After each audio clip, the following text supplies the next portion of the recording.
Now loading Anorak's OASIS.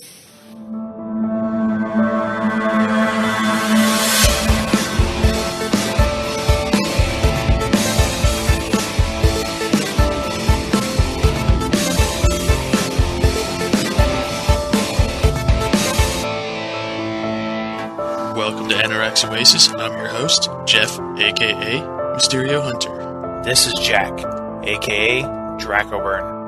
And this is Tiff, aka Evil Mech Maru. Hey everyone, we have an exciting interview today. Nick Pasto, who created Super Chibi Knight. So let's go ahead and jump right into the interview because we got quite a bit of time in with him, and we just want to get as much time to our fans as possible. So how are you doing today? I am great. How are you guys? Not too bad. Doing fantastic. Not too bad at all. Where do you guys live? Colorado. Colorado. Where are you located again? I'm in Nevada, so Oh, you're not too far then. somewhat close. Yeah. Yeah, Fernley. Fernley. Good deal. Fernley. Have you guys ever driven through Fernley? Is it on the way to Las Vegas, maybe? But otherwise, probably not from where you guys are. Are you guys near Denver? about an hour. We're closer to the Springs, Colorado Springs. Okay. Cool. Well, And also, congratulations on making your goal and surpassing yeah, it. very much so. Thanks a lot. That was Yeah, that's awesome. it's one of those things where I was just sitting there refreshing the page for 2 weeks. I don't blame you a bit on that. And you still have 10 days to go, so you can make even more. That's nice. Yeah, right now we've got a stretch quest, trying to push up the pledges there towards adding some extra content into the game if people can hit one of our goals. So this is the second installment of Chibi Knights, or Chibi Knight area. I'm saying Knights. Yeah, it is. The first one was a Flash web game. I think we made it about 3 years ago. So when Bella was around 5, her voice was actually a lot cuter then than it is now. But we released it on the web, and it's kind of a funny story actually because I was making the game and I didn't have her involved at all, and I was getting close to finishing it.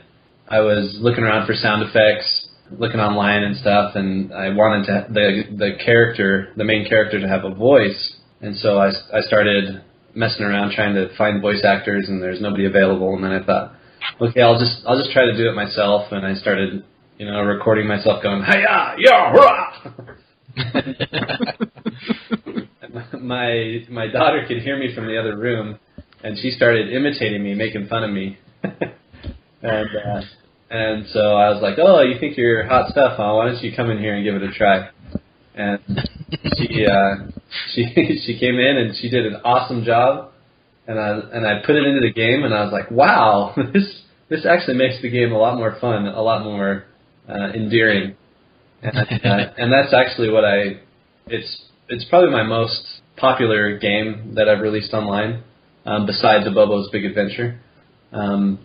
It's been played millions and millions of times and gotten a lot of good feedback and stuff, and I have to give a lot of credit to her voice for making it something special. Made it stand out in the crowd, Yeah, definitely. Well, cool. Well, let's start out with maybe having our fans get to know you a little bit. You were talking about the one other game that you did pretty well, a Bobo's Big Adventure. What other games have you done previous to this one? I've done quite a few. I've been programming and doing art for video games, mostly web games, for about 10 years. And wow. And I've made, I think, around 40 games. Wow. That's a lot. Yeah, and they're not all. Most of them actually aren't very big games. I've only started making full-size games in the last few years, but some that people might actually know that I've made or have played before are Bobo's Big Adventure, Chibi Knight, Castle Crashing the Beard. I don't know if you guys have heard of that one, but Yeah. it's a game. It's kind of a fan game for Castle Crashers, which is a game that released on Xbox Live Arcade a few years ago. Yeah, that one's a pretty big game. Yeah, and when they were working on it, I released all these games on a website called Newgrounds.com, and it's actually the founder of Newgrounds. His name's Tom Folt. He was the programmer for Castle Crashers, and so he was kind of talking about the development of the game on Newgrounds, and he made a post or something online saying that he was doing the typical independent developer thing where he wasn't going to shave his face until the game was done. And so I was like, that's pretty funny. We should make a game about that. And so I got a couple friends to do some artwork for it, and we actually made the game in 2 weeks. But you play as Castle Crashers fighting Tom Folt's beard. That sounds awesome. And so as you hack and slash away on his beard, and hair and fur is flying everywhere, and bread is falling from the sky in the game, you level up and you actually change colors between the different Castle Crashers, and they have different weapons and stuff until you get to the ultimate form that you can reach in the game is a pink Castle Crasher.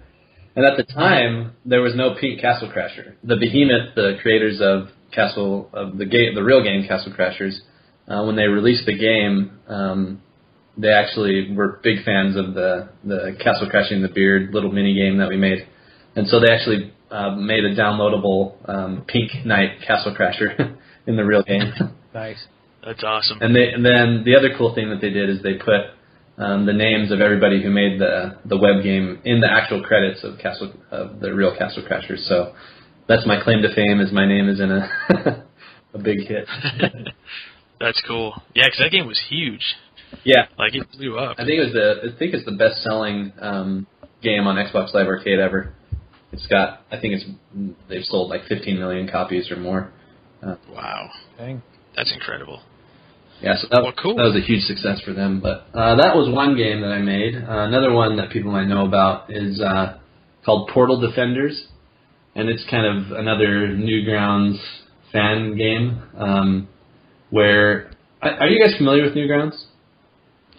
I am familiar with the name and some of the stuff they've done, but not completely familiar with it now. Okay, well, Newgrounds was before it was like really. The thing to do on the web where you have like user created content like YouTube and stuff like that. Newgrounds was actually one of the pioneers in that area. Back in the day in the 90s, they set up what they called their Flash portal, and they allowed users to submit content, and the other users could vote on the content, and you could either save what was submitted so that it became a permanent part of their database, or you could blam it, is what they call it, which means you basically voted off the site. And so I made a game with a good friend named Louis Castagnon, and he did the art and I programmed it, and it's basically a personification of that process where there's all this spam trying to get into the portal. And you're fighting these. It's like a beat 'em up. It's a lot like Castle Crashers actually in the style of game. And so every once in a while these portals open up and these spam flash submissions try to get in, and you have to beat them up and kill them. That sounds awesome. Yeah, it does. There's another game I made that's called Madness Premeditation. I don't know if you guys are familiar with the Madness series. It started on Newgrounds also, but it's basically these really violent cartoons of these. They look like crash test dummies, black and white crash test dummies. They have like a cross on their face. They're just these animations of these crash test dummies totally wailing on each other. They're ultra violent, and they use all these shotguns and swords and stuff, and they just destroy each other. And so. There's a lot of them on here. Yeah, you're right. Yeah, it's a huge series. It's really popular. But we made a game based on that, and it's actually one of the games that I'm most proud of because it's one of the most out of the box kind of games that I've made. you basically in the game there are 2 phases, and the first phase you kind of project your spirit onto an astral plane, and you plan your method of attack on the level, which is kind of like a platforming phase of the game where you can run and jump and your course is plotted through the level. And then what it does, there's a second phase where it shows you visually a line where you went on the level, past all the enemies and stuff. And then you can move your mouse along that line, and where you click, you can choose a point to shoot one of your guns, and you can have dual equipped guns, so you can shoot both guns or one at a time, whatever. And so visually through time, you move through time and you place your points where you want to shoot, and then you just hit go, and it runs. You basically watch what you planned, and it carries out your commands, and hopefully you hit the guys that you're aiming for and stuff. But you have to kind of plan where they're going to be because they're moving at the same time that you're moving. That's cool. Sounds like really strategic. Yeah, and it was really challenging. There were lots of technical things that I had to learn and stuff. So it's one of the games I'm most proud of. But yeah, nice. That's kind of a scratching the surface of some of the games. A little bit of a rundown. Yeah. Awesome. That sounds great, actually. I'm gonna have to check those out. I know, I want to try one. Are any of those on a mobile unit of any kind? I have one game that is up on mobile. Actually, I have a couple that I made with my day job, where I worked as a creative director for a children's educational multiplayer, massive multiplayer online game. Oh, cool. And we made a couple mobile games. That one of them is a point-and-click adventure called Digiwoog Disaster. And that game, you basically play as this little gumdrop character, and he has a tablet cell phone combo, and he has to use the apps on there to solve this mystery of a crashed UFO. And so it's an app where you're using apps to learn about how to use apps. Wow, that's confusing. It's probably more confusing to me hearing it. Yeah, but if you play it, it's not a bad game. It's kind of made for kids, but there's some good voice acting and stuff in there. That's cool. And then there's another mobile game that I made called Nephi's Adventure, and it's a point-and-click adventure, kind of like, I don't know if you guys have played Maniac Mansion or Day of the Tentacle. Yes. The old point-and-click adventure games. It's a game that's in that vein, where you have your options of actions you can do, and you can click to move around, and you can combine items from your inventory to solve puzzles and stuff. That's awesome. I wish some of those games would come back again. Yeah, I'm a big fan of those point-and-click adventures. They're a ton of fun. Awesome. Actually, what was the name of the last one? That one's called Nephi's Adventure. It's NEPHI''S Adventure. Nephi's Adventure. I'm gonna have to check that one out. I'm gonna have to check all of them out. Really interesting. I know the Digiwoog Disaster is on iOS and Android. The Nephi one might only be on Android. Gotcha. Okay. Cool. So, fans listening, make sure you go and check those out. Support Nick here in creating his new one as well. Tell us what the premise of Super Chibi Knight is. The basic idea of Super Chibi Knight is that you are a Super Chibi Knight. And the reason that I'm not sure where to start with this, but it's basically I guess just to start with my inspiration for it. So, have you guys ever played Zelda 2? The Adventures of Link? Mm-hmm. That's my inspiration for the game. It's the only Zelda game that I actually enjoyed. And it's like the black sheep because it broke the Zelda formula. Not a lot of people like that version of Zelda. So, but I really enjoyed it. I played it all the time. and that's kind of where this idea of having an overworld that's like top view, and then you run into stuff and it goes to like a side platforming view. Oh yeah. That's where that idea came from.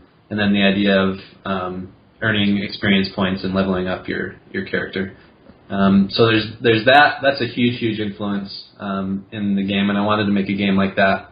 And the original Chibi Knight it follows that formula, and the sequel sticks pretty close, but adds in some new ideas and gameplay and stuff.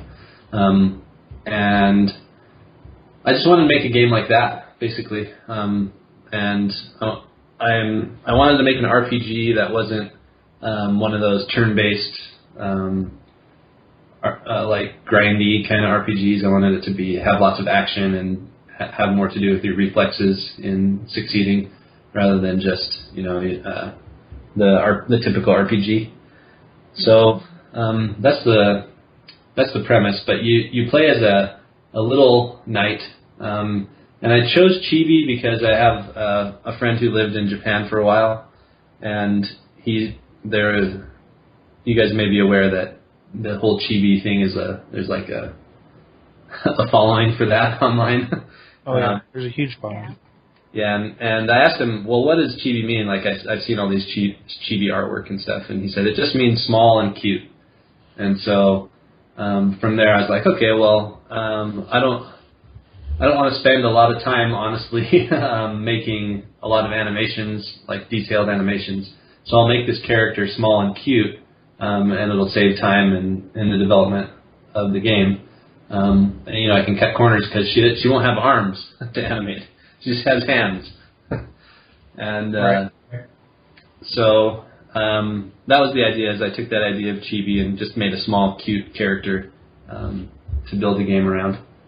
And like I was telling you before, my daughter got involved in the game kind of by accident. And so in Super Chibi Knight, I've modeled the character to look a lot more like her than the original Chibi Knight. Right. And kind of the idea is just that there's a small knight, that her kingdom is in peril. There's this bad guy named General So. Oh, that's the other thing, is a lot of the names of the places in Chibi Knight and names of characters come from like a really bad Chinese takeout menu. That's great. That's actually what I was wondering. I was like, I wonder if that's based on Chinese food.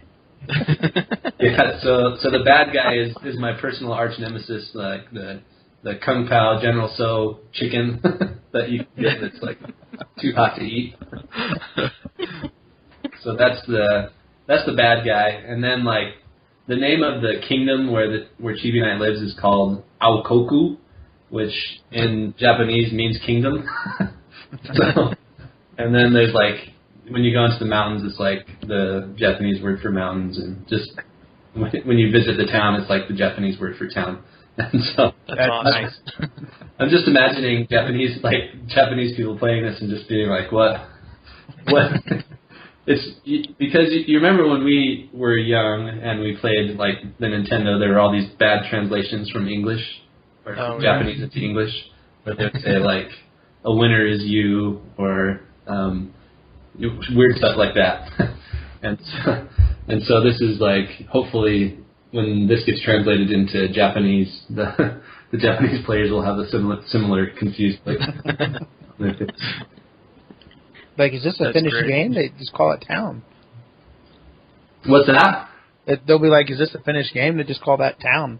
Yeah. Town came in, they call it Town. Yeah, there will be some raised eyebrows, I'm sure. They'll love it. Yeah. So you're this little knight, and eventually you're going to have to face down General So, and kind of the idea is that small people, small things can make a big difference, that they can have a big impact. Dynamite comes in small packages, that kind of idea. Absolutely. Is kind of the undercurrent of the game. And I'm trying to kind of reflect that also by working with my daughter on the development of the game, just to show her and hopefully other kids that just because you're a kid doesn't mean you can't make awesome video games, or you can't do something that makes a splash in the wider world around you. You don't have to be stuck in your little world. You can actually have influence and make a difference around you. So that idea that's present in the game, I'm also trying to reflect that in the way that we're developing the game, if that makes any sense. That's awesome. Yeah. I might have to buy this for my nephew. I think this would be right up his alley. Yeah, and it's kind of weird because for me, it is kind of a kid game, but I'm trying to program it in a way where modern gamers will still enjoy it. Even if the visuals are very kiddie and stuff, I would like it to, in the end, to be a game that both kids and adults can enjoy. But it's tough because all the marketing and like advertising for this game have to be like the channels that are in place in the independent gaming community are all through, adult channels, right, to get the word out. And just recently we got greenlit on Steam. You guys play Steam games? Oh yeah. We're terrible Steam people. We got like hundreds of games on it. Yeah, and it was a long process, and I kind of wonder if part of the reason that we didn't get greenlit sooner was because it appeared to be so kiddie. And I'm not sure that they are there kids games on Steam that are like marketed towards kids. Yeah. Yeah, I think there are. Yeah. Yeah, there's quite a few. Cool. Well, maybe we'll fit into that niche then. Yeah, I think it should. I mean, I definitely think your game won't have a problem. I mean, especially with how big Castle Crashers took off, and this has. I don't know about the actual gameplay, but the feel to it, like watching the video and stuff, felt a lot like that gameplay, you know? Mm-hmm. Yeah. So, I mean, I think it's gonna blow up, honestly. I hope so. I mean, that would be awesome if we could send Bella to college based on this game. Yeah, no kidding. That would be great. Plus, you have all the people who played Chibi Knights who's been waiting for the sequel anyway. Yeah, exactly. It's true. There is a fairly big fan base, but it's quite a young fan base, and they also are like the web game fan base where they are kind of feel entitled to get something for free. So we have to kind of educate them and get them on board with the idea that this is a big enough game to merit paying a few dollars for. Right. So how's it been working with your daughter? It's been a lot of fun. One thing that I kind of was worried about is that she would be maybe a little too girly. I don't know if that's politically correct to say, but she's an 8-year-old girl that plays with dolls and stuff like that. Right. And I didn't want to have like Care Bears and really ultra like typical cute stuff in the game. I wanted to have like a little bit of quirk to it. Right. But I've been so surprised that just how quirky her ideas have been. I mean, she does like sketches of bosses and characters and stuff, and almost all of them have like a saw blade for one hand and stuff like that. And I'm like, okay, that's really cool. So it's actually that's awesome. Kind of proud as a dad that she's that creative. And not that I can really take credit for it, but she hasn't been pigeonholed at least into Barbies and Disney. Good. Right. That's nice. I think it's also important that it's a female main character, which a lot of there's a lot of women gamers out there, and so this is a big thing for them, Yeah, it's becoming more and more common, especially with independent games, to see female protagonists, but and not your typical Lara Croft short. Absolutely, yeah. But to have actual real character to women. Mm-hmm. And so I agree completely. Mm-hmm. So I think as in the independent community, we're on the right track, I think, as far as that kind of stuff goes. Definitely. Well, so being that there is a actual sequel to this, this is a sequel to the previous game, Chibi Knight, does the story tie in at all to the... Yeah, there's kind of revealed in the sequel is that the original game, where there were 3 beasts that just kind of showed up in the kingdom and started wreaking havoc, that's who you kind of go and defeat in the first game.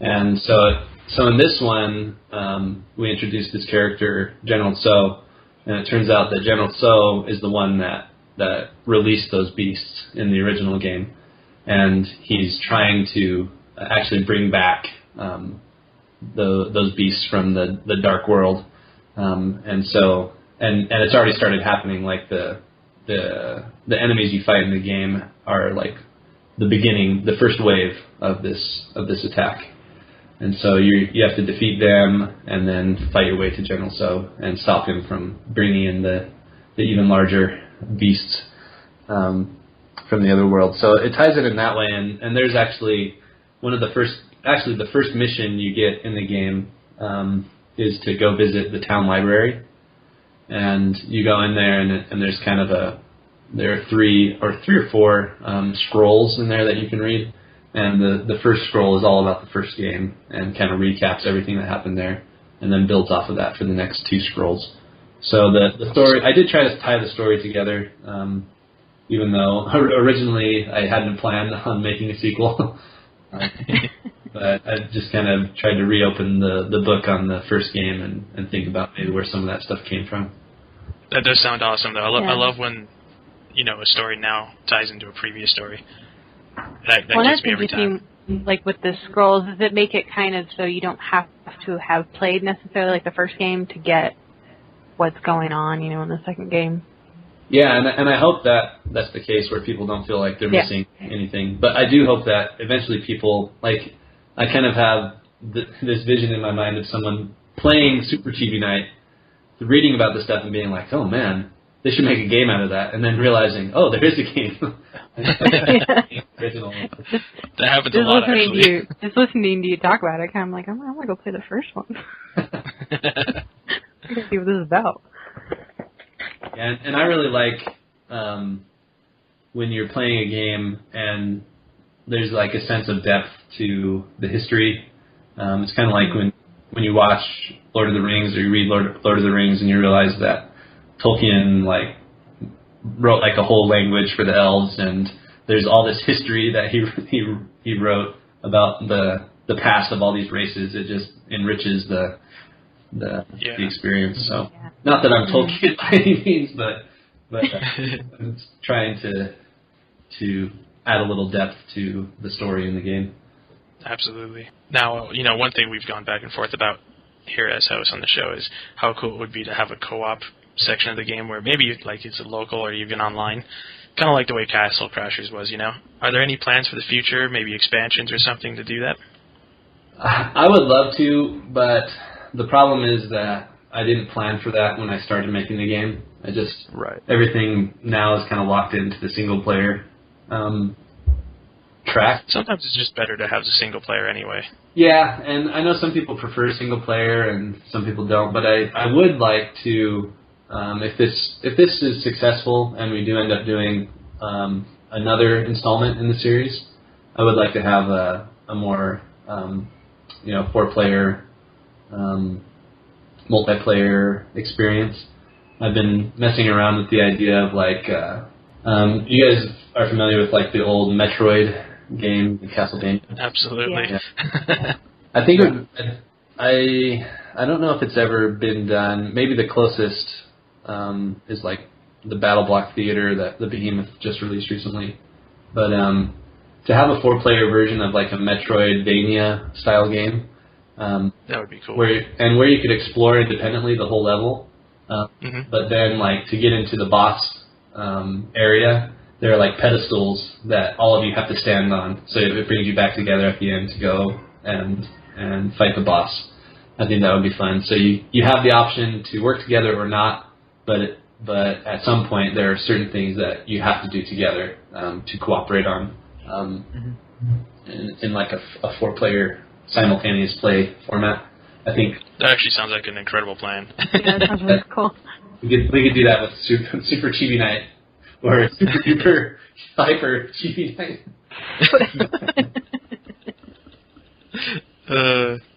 with General Wonton. Turns out there's even more backstory that you.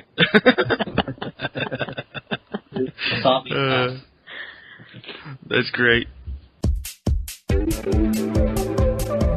What's up, everyone? This is Mysterio Hunter from Anorak's OASIS telling you, if you love good music, good podcast, head on over to kromradio.com. That's KROM radio.com and listen to some of the greatest music on the net right now. And also check us out, Anorak's OASIS, every Friday, 5 o'clock Mountain Time. Don't get left behind. When geekites aren't hanging out with us, they're listening to Krom Radio. So, was making video games always a passion of yours, or did you just kind of veer into it? It's weird because I didn't realize that I wanted to make video games until well into college. But when I look back on it, it's always been a desire of mine, and there are things I did growing up, like in high school, that I should have realized that I wanted to make video games. Like, when I was in high school, I unfortunately was one of those nerdy kids who would like stay after school in the computer lab and play games, and yeah, on the old Apple computers. And they had a program called HyperCard. You guys ever seen that? No, I've never heard of it. I remember. It's basically like, you know those yellow sticky note pads where you could like draw a little animation and flip the sticky notes and watch the animation play out? Yeah. Right. It was like that, except on a computer where you had cards that you could draw on, and then you could play the cards in order. And I started messing around with that, just animating like a Mexican guy drinking hot sauce and his head exploding or something like that. And I started animating, and then I found out that there was a way that you could rudimentarily script the cards together. And so you could like start on card 5, and you could tell it, if someone clicks in this area on the screen, go to card 8. And so I made my first like point-and-click adventure game using HyperCard in high school. And oh, that sounds cool. And I wish, like, one of my greatest regrets is not saving those games somewhere, because it would just be awesome to look back and point to that as like the genesis of my game making obsession. But like growing up, I always thought of myself as an artist. Like I was always in art class. and hated math and all that kind of stuff. And it was, I was the same way. Yeah, I think that's everybody. Yeah. Or most people. Yeah, and so I always thought of myself as artsy-fartsy, and I actually went to college for an art degree. But while I was in college, I had a friend who was a programmer, and luckily he was kind of a lazy programmer, and he was like, look, there are these really menial tasks. We actually teamed up to make games in college also. And he was like, all right, there's this stuff that I don't want to program because it's too boring. So he's like, I need you to learn how to do it. And so he would like show me how to do it, and then from there I would learn a little bit more and look up stuff online and eventually learned, hey, I actually understand what's going on, and it was a totally different, fulfilling experience to not only draw a character and an animation of him walking, but then to map that to keys and have him move across the screen based on the keys you're pressing. That just like set me off in all kinds of euphoria. Oh, I'm sure. I was just hooked. It was like, I don't know what crack is like, but it was just like crack. Yeah, I was addicted, and I'm not a good, I've never taken a computer science class, so I wouldn't consider myself like a very good programmer. Like my code is a complete mess. But I have played a lot of games, and I'm kind of OCD about making sure that the game feels right, and so I'll spend a lot of time on really dumb stuff trying to make it feel the way I want it to feel. And I think maybe that the fusion of the art and the programmer is kind of a good thing, where you care about things in a different way than if you're just a pure hardcore programmer. Right. Yeah, you focus on a little bit more of what a fan would rather than what the programmer would. Yeah. Yeah. Well, I was just going to say, and that means that some stuff is really tough for me. Like, one of the things I'm dreading about Super Chibi Knight is controller support, where you have to be able to play with your Xbox controller hooked up to Steam or whatever. Right. And I know generally how to do it, but I know it's going to be... I'm going to have to learn a lot, or I'm going to have to find someone to help me do that, because it's just a lot of real technical stuff to get that functioning. I always wondered how difficult that actually was to do. Yeah, and it would be easier if I were using a different program, but you know, I've made my choices and I have to live with them. So. What were you going to ask, Jack? I was just going to ask, when he was mentioning that he plays games, what games have you played and do you currently play? I mean, I was a video game addict in the 80s, and an arcade game addict. I used to go down to the laundromat and play like the Turtles, the first Ninja Turtles game, and I remember that. Turtles in Time. Yeah, Turtles in Time, all the sequels, and there's like a cool like Predator versus Alien game. Oh, yeah, there was. You do not even know. I've been looking for that. I'd buy that arcade if I could find it. Yeah. That was like the best one ever. I mean, I remember, like, I have a real vivid memory of going with my cousin to the laundromat, and we went to the grocery store next door and we each got like a gallon of chocolate milk, and we went to the change machine and got $20 in quarters, and we just went and set our chocolate milk on top of the arcade machines and just played for like 3 hours straight till we had, spent all the money on. And so that arcades are a big influence. The old classic Nintendo games, definitely. It's kind of ironic that now I don't play a lot of games. I guess being married and having kids and trying to work and earn money is cut into my video game time severely. But one recent game that I absolutely hated at first, but grew to love, was Spelunky. Have you guys played that? Well, that sounds really familiar. I can't put my finger on what it is, though. It's an independent game that's found quite a bit of success, but it's I guess the best way to describe it is it's like a roguelike platformer. Where it's like Mario, side view platforming.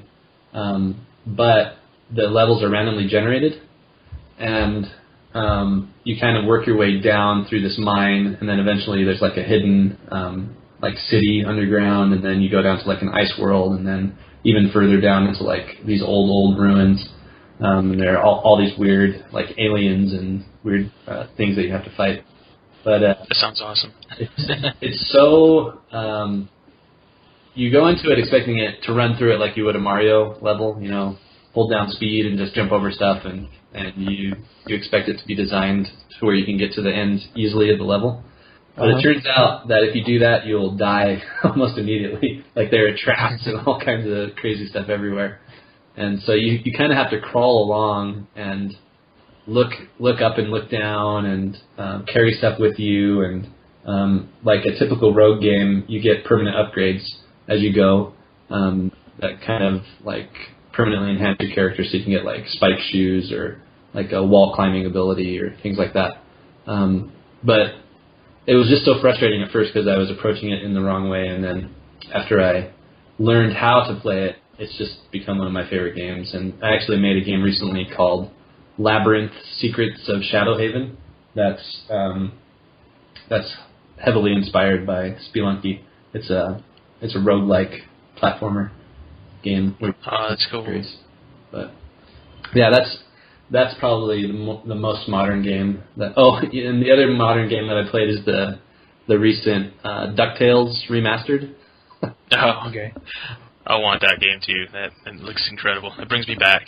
Yeah, that was a lot of fun just for the nostalgia factor. The game itself was the original game was good for the time, but I'm not sure that they improved on it enough to really like make it to stand out in today's games. But just because of DuckTales, and they actually got all the original voice actors from the cartoon. Oh, that's impressive. Except for the one of them had passed away already. But there's like a 90-year-old guy that does the voice of Scrooge McDuck, and he came back and recorded all his lines for it. So it's really good. nostalgia-wise. That's great. I do want to say, though, that so far my favorite part of the game has to be the little mounts. I'm looking at a picture of them right now. Yeah, those are really great. I just love them, and the different names that you came up with, like the is it Meanticore? Lions? I can't even know how to say that. Yeah, those concept drawings there are from a really good friend of mine. You can tell the style's a little bit different. But his name is Jesse Turner. He goes by the name of Joust the Drawbarian. And he's just a super creative guy, and he played the original Chibi Knight, and he did some fan art for it. And I was just blown away because he took like my really simple drawings and like made this whole detailed world out of it. And so he sent me the fan art, and I started talking to him and asked him if he would help do some concept art for Super Chibi Knight, and he came up with that stuff, which was just wonderful.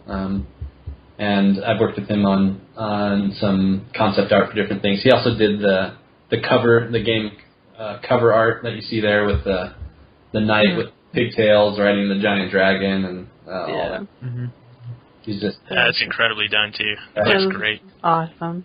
He's an amazing artist, and he's a lot of fun to work with. Really nice guy. And so he's been an inspiration as far as the visual direction. But he's working on. Have you guys heard of Crypt of the Necro Dancer?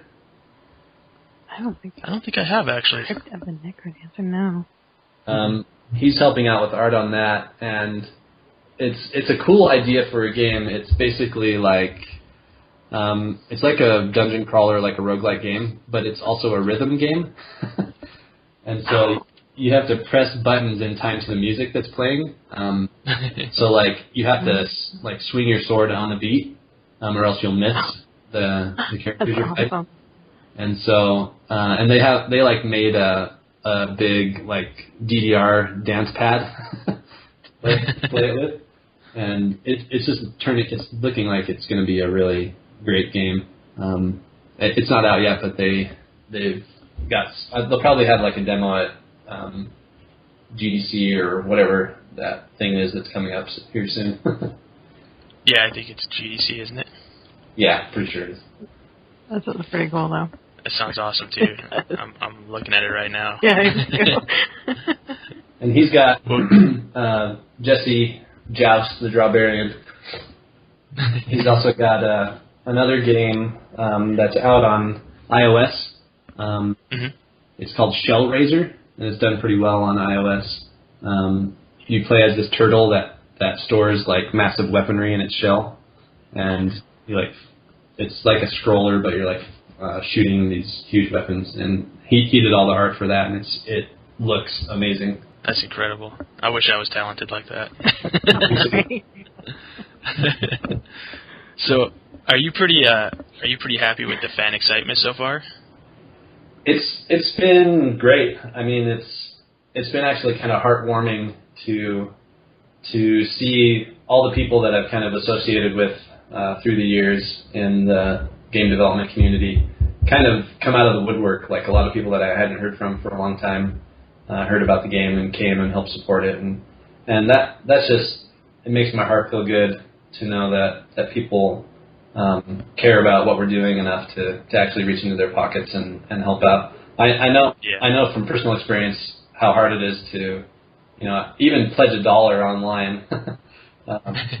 And so some people have been hugely generous, and it's just it's kind of humbling to see that kind of generosity from friends who I know are not rich by any means, just trying to help out a fellow developer. So it's been great to see the fan support, and I think we reached our Kickstarter goal in under half of the time, and that was a big relief because I was developing an ulcer watching that every day, and so now it's nice to be able to reach for some stretch goals and not have so much stress about. Yeah, it definitely would be a lot less stressful. Well, actually, like talking about the pledges, let's talk about the rewards a little bit. All right, so one of the things with this game, and I hope that this is the case, it's kind of hard to tell until you actually release the game, but I wanted to make it kind of a no-brainer price point, where it's like, this game looks huge, it is huge, it's going to have hopefully at least 4 hours worth of gameplay time, and that's pretty good. And so to cost $6 or $7 for the game, I think would be a no-brainer for anybody. So that was the goal, and so that's the first reward tier on Kickstarter. Is just you actually get a slightly discounted price on the game. You can pay $6 and get a pre-order of the game, which means I'll either send you a DRM-free download link, and now since we're greenlit on Steam, you could get a Steam key if you want instead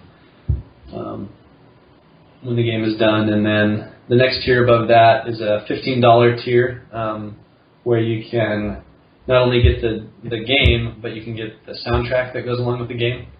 And let's talk a little bit about the musician. His name is Brian Holmes, and he's worked on a lot of games with me, and he just does a really awesome job of nailing the feel of the environments, and he's got kind of a retro-inspired feel to his stuff, which fits well with kind of this style of game. But he just takes, you play the game without music, and then you play it with his music in there, and it feels like, okay, this little independent game suddenly became like a AAA title. And so he's just done a great job, and he is creating unique songs for each environment, for all the bosses. He said that the soundtrack will actually have over 30 minutes of music on it. So it'll be a huge soundtrack. And his stuff is really good. So if you pledge $15, you can get the game and the soundtrack. Then the next tier above that is their $17 tier, which I call the true Kickstarter. And I call it that because this is like the Kickstarter exclusive version of the game, where your game, it won't be the normal, public release of the game, but it'll actually be a Kickstarter version of it where it'll have a custom Kickstarter specific splash screen, and then there's actually a weapon that you can only get if you have pledged at this level, which is, I call it the Kick Saber, which is a lightsaber. It's green, like the Kickstarter colors, and it'll, make lightsaber sounds. Sweet. That's awesome. And so if you pledge at that level, you get that sword, and then anybody who pledges at that level, I'm going to put their credits into all versions of the game, so you get a little shout out. And then the other levels above that, there's the $49.85 level. You can get some posters that are signed by me and Bella. You can get a T-shirt. There are actually a couple T-shirts designs. You can get 1 or 2 T-shirts at those levels. And then there's the levels above that. There's one where you can get I have 3 keychain designs. I have a friend who has a CNC machine, that cuts metal with your arm. And so I made a couple Super Chibi Knight designs, and you can choose what kind of keychain you want, and it'll be cut out of metal for you, forged in the pits of Mordor.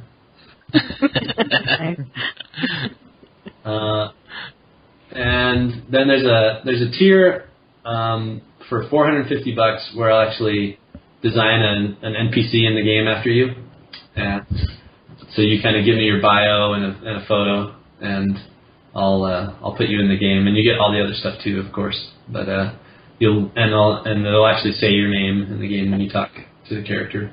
So if you want to be forever immortalized in Super Chibi Knight, you can pledge at that tier.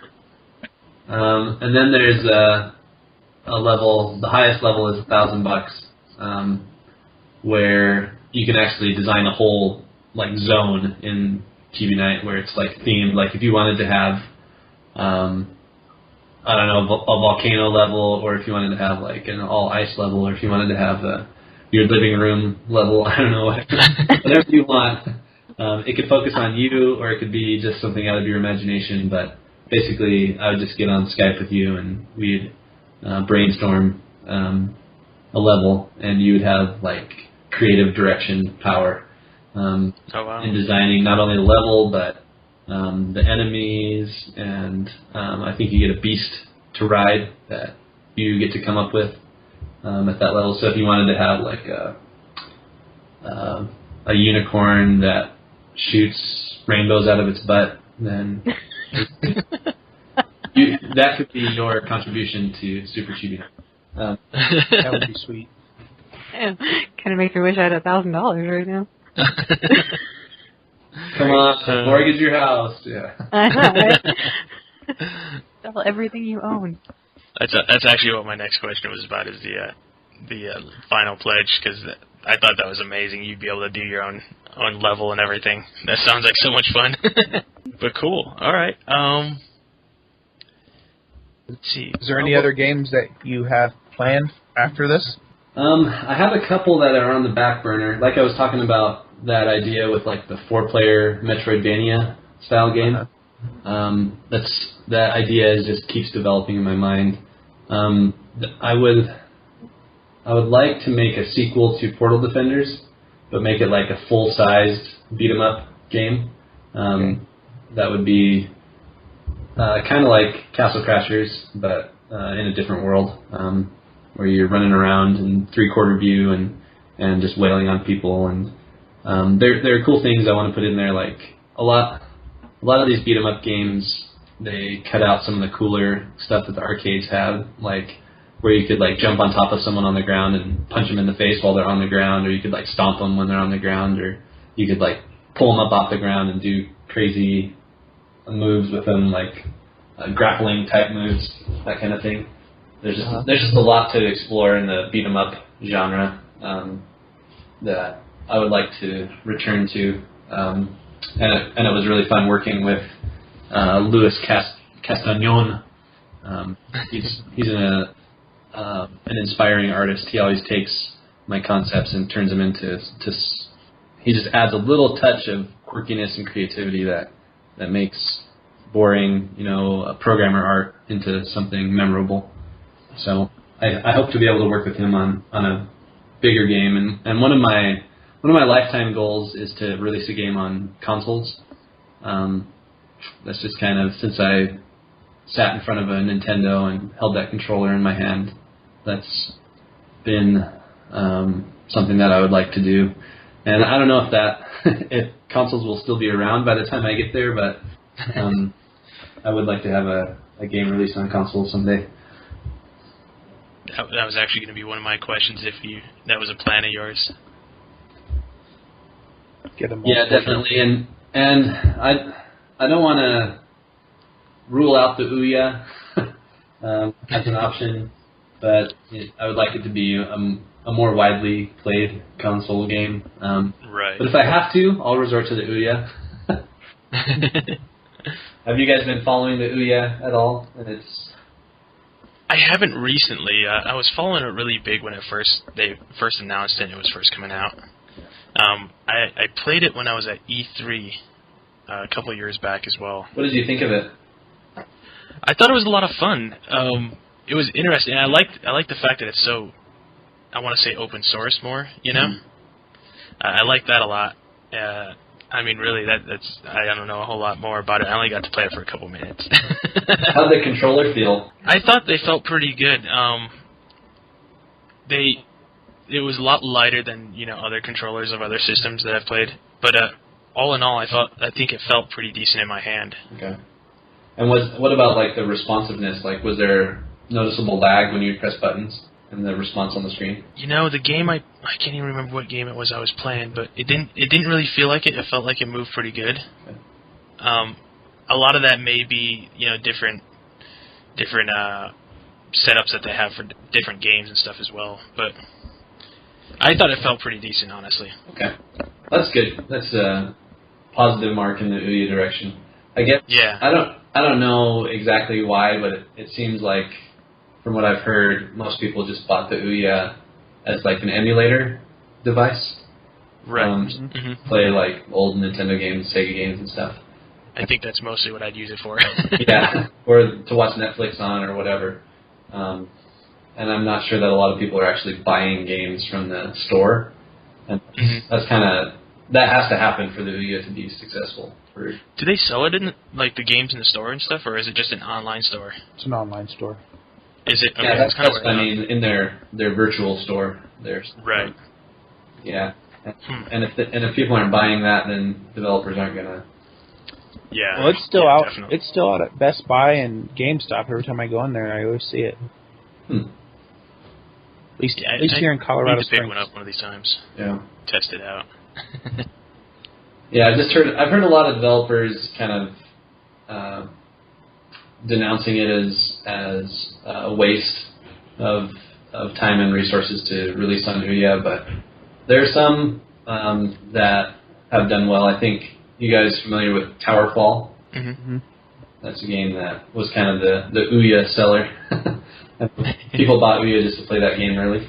Well, then NVIDIA came out with their Shield that you could play higher end games on, and almost the same exact kind of portal for games. It's a little controller. And that might have been part of it. It was just bad timing for a release. Yeah. Because I think NVIDIA has one, and I want to say there's one other bigger company that has a similar type of gaming system. Yeah, I think and they are all in the same time frame. Yeah, I think there's one on Kickstarter also that was the Game Stick. Little controller that you could just plug an HDMI thing into your TV. And I've heard rumors also that Google is going to be getting into that arena, which would kind of wipe everybody else out if they did.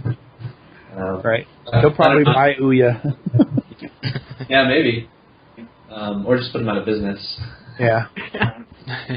I'm kind of excited about the Steam boxes. That seem to me personally, that seems like the future of gaming. Is just the merging of PCs with your TV. You guys heard about Steam Box? Oh yeah. Absolutely. Yeah. Yep. Mm-hmm. And I think it depends on their price point. That was pretty expensive price point from what I saw. it's like buying a pretty high-end computer PC. Yeah. Yeah. That was my point. When I saw it, I was like, well, why not just go build yourself a PC and use Steam like it is right now? Instead of spending $2,000 specifically on their system.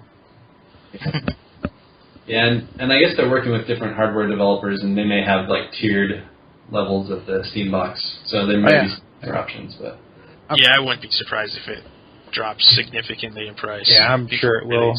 When it hits mass market, they'll probably have it at a price point where people will be like, oh, I could get that instead of a PC or a console and get a lot of games. Yeah, They'll probably offer like 50 games for free too. Right. yeah. You can get As if 50 they're not AAA cheap. games for free. They'll finance it all on in-game purchases of hats. Yeah. Oh, what's sad is that's so true. Yeah, those little trading card things they have, boy, they can get you on those. So should I, when I put Super Chibi Knight on Steam, should I do the trading card thing?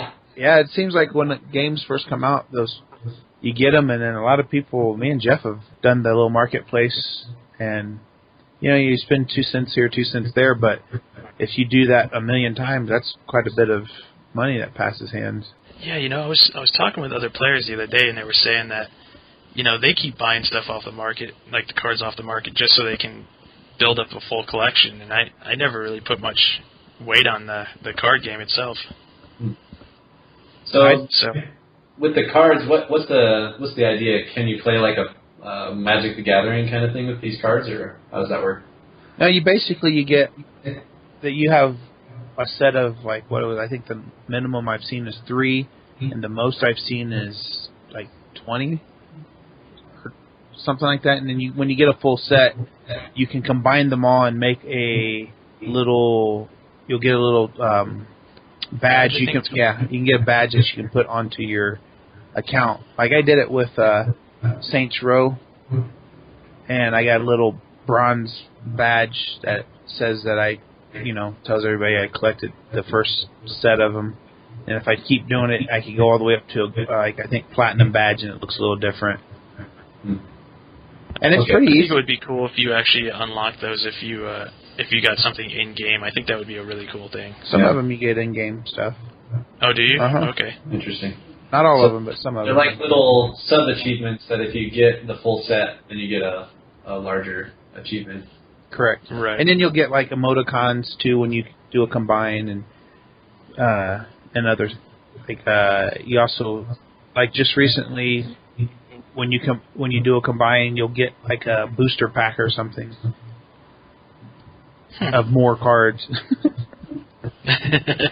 So it's pretty interesting. If you just put one, like the way I got into it, I just put one up for sale, sold it, and then it allowed me to go buy another one, and so then I just kept doing that on all my extras. I think. Well, another thing that's nice is if you sell your cards and stuff that are a little bit more harder to find, a little bit more difficult to find. What happens is you end up earning money for your wallet, and then you can actually use that money toward buying new games. Yeah. So. Okay. So you can actually play the game, get the cards, sell them for a profit, and then use that profit to buy more games. Yeah, exactly. Keep it going. Keep that habitual thing going. That cycle. Those Valve guys, they're so smart. They are. They're geniuses, man. I don't know how they came up with it, but they do good. Gabe Newell! Well, cool. Do you guys have any more questions? No, I can't wait to see the game come out, because I think I probably will buy it. Yeah, I'm pretty sure I will. Awesome. Appreciate that. Did you guys sign up to be beta testers on the Super Chibi Knight website? I have not. I saw that just before you logged on. I was like, I'm going to have to do that. No, I didn't see that. You guys should do that. You can play probably the first third of the game through that beta tester sign up. Awesome. If you want, I can. You just need to sign up and get in the database, and then I can send you a link with a password, and you can get in. I'm signing up as we talk. Yeah, I'm doing it right now. I didn't see that. I didn't scroll all the way down far enough. It probably would have been smart to have you guys do that before this whole call. Yeah, that would have been great if we had done that earlier. I wish we'd have noticed. I don't know how many times I looked over that Kickstarter, too. There, I just did it. Okay.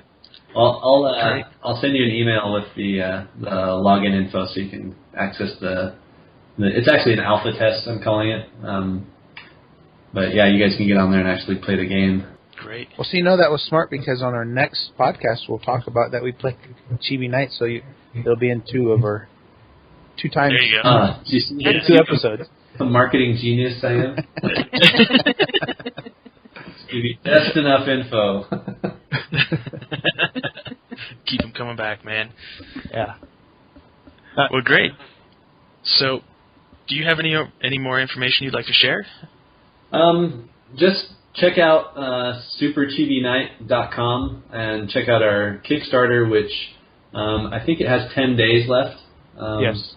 And like I said, if you pre-order the game there through the Kickstarter, it'll actually be cheaper than what it will be after the Kickstarter on Steam and on my website. And so it's a good chance to save a little bit of money. And then, like I was saying, there's that Kickstarter exclusive version of the game for $17, which I think is worth it to get a little your name in the credits and a special sword to use in the game that nobody else will have. So check that out. And yeah, that's about it. If you want to see my other stuff outside of Chibi Knight that I've done in the past, you can visit my website, which is pestoforce.com. PESTOFORCE.com. I've got, not only do I have games on there, but I have recipes for pasta. Oh yeah, that's nice. A little known fact is I lived in Italy for a couple of years and learned how to cook. So I love Italian food and pasta. And that sounds delicious. Yes, I love anything with that stuff. Well, awesome. Well, I really appreciate you coming on the podcast, and this is actually we had a great time talking to you. Yes, Yeah. Nick. Thanks. Thank you so much for having me. It was fun talking to you guys too. So make sure to head over to Kickstarter, send them some money, get some of the perks, save a little bit on the game, and get this game going. Get him to the next level to where he can add into more levels. There you go. Yeah, I got that stretch goal. Help us get there. We only need $853 more. Actually, I'd love to see what the new area, new beast would be. So let's do 20,000. There you go. All right. Yeah, let's do 20,000. 13 more $1,000. That's what you need. So we can see the mystery goal too. There you go. But if you want to know what that other beast will be, I kind of talked about it in one of the Kickstarter updates. It comes from a drawing that Bella did of a panda, and the panda will actually be a boss that has been possessed by a witch, and you have to defeat the witch and free the panda from her spell, from the witch's spell, and then once you do that, you'll actually be able to tame the panda and ride it into battle. Nice. Oh, wow. That would be awesome. Yeah, that sounds awesome. How appropriate, too. You're fighting Jinho Taos. Yes. Yeah. My daughter is obsessed with China and all. Good old Panda Express there, the thing there. Yeah. And that bad Chinese menu we used was from Panda Express. That's awesome.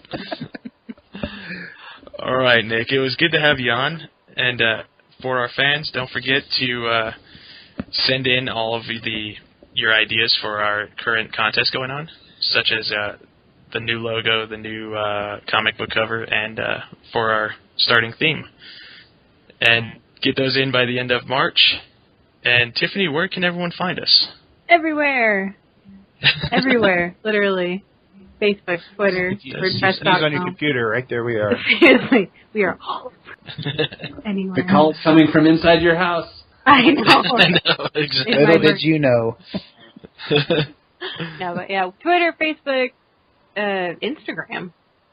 Instagram, WordPress.com, yeah. Google+, Yahoo.com, Gmail.com, everywhere. We are everywhere. We are. And I'm always watching, so chances are if you submit something, I will see it instantly. Ooh, that's a little scary. That's a little is, scary. it is, We're it not is. trying to scare him. Fair. I know. Tiffany is everywhere. She's like the big brother. She's the eye in the sky. I have nothing And Nick, to do with once my again, where can people find you? Sorry, I was thinking about Tiffany as being the NSA. See, you scared him away already. My job is what you pay me for, isn't it? NSA. Sorry, what did you ask? I said, where can our fans find you again? All right, so superchibiknight.com, newgrounds.com, pestoforce.com, and I'm also on the Twits and the Facebooks and the G+ and all that stuff. All right. Nice. Good deal. Well, everyone, this is Anorak's OASIS signing off. Goodbye, everybody. See you later. Thanks, guys. Bye.